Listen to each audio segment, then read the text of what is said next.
അകത്തേക്ക് വരട്ടെ madam? Yes, വരൂ. വണക്കം കളക്ടർ അമ്മ, ആണ്ടാൾ മുരുകൻ.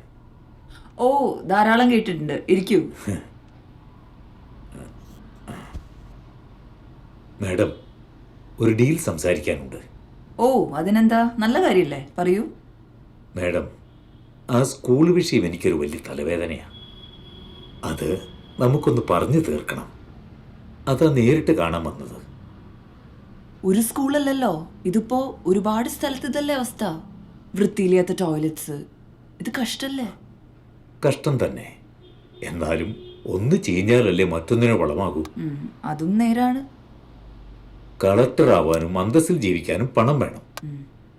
ഈ സർക്കാരിൽ നിന്ന് കിട്ടുന്ന നക്കാപ്പിച്ചുകൊണ്ട് എന്താവാനാ? ശരിയാ പറഞ്ഞത്. ആ, അതെ, എങ്ങനെയാ ഡീല്?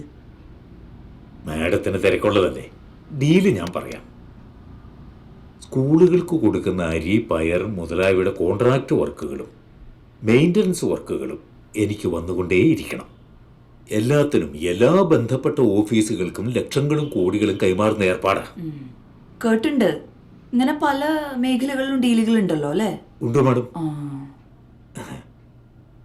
പിന്നെ ആ കംപ്ലൈന്റ് ഒന്ന് പിൻവലിക്കണം. അത് കേസാക്കരുത്. സ്ട്രെയിറ്റ് ആയിട്ട് ചോദിക്കാം, എനിക്ക് എന്ത് കിട്ടും? എനിക്ക് കുറച്ച് മതി, 1 വർഷം. ബാക്കി മാടമെടുത്തു 4 വർഷം. സ്കൂളിലേക്ക് വരുന്ന വില കൂടിയ അരി മാറ്റി ഏറ്റവും താഴ്ന്ന അരി കൊടുക്കുന്നതിൻ്റെ കമ്മീഷൻ, പിന്നെ കോൺട്രാക്റ്റ് എടുത്ത് തട്ടിക്കൂട്ട് പണി നടത്തുന്നതിൻ്റെ കമ്മീഷൻ, കൂടാതെ മെയിൻ്റനൻസ് വർക്കിൻ്റെ തുക വേറെയും. അതെ, വേറെയും ഉണ്ട് വിഷയം.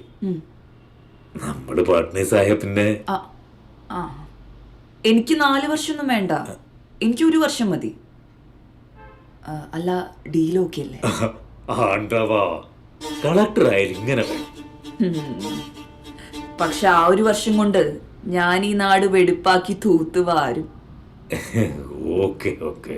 കട്ടതിനും കൊള്ളയടിച്ചതിനും ഒക്കെ കണക്ക് വെപ്പിച്ച് ജയിലിൽ തള്ളും. എടോ ആണ്ടാൽ മുരുക, താൻ എന്താ വിചാരിച്ചേ? 4 ഗുണ്ടകളെ ഒരു ഞാഞ്ഞൂൽ വക്കീലിനെ കാണിച്ച് എന്നെ വരട്ടാന്നോ? കളക്ടർ പവിത്ര, ഇത് സ്ഥലം വേറെയാ. ആണ്ടാൾ മുരുകൻ തന്നെയാ ഇവിടുത്തെ നാട്ടുപ്രമാണി. നമുക്കൊന്നുകൂടി കാണേണ്ടി വരും. എണീക്കടോ, ഗെറ്റ് ഔട്ട്.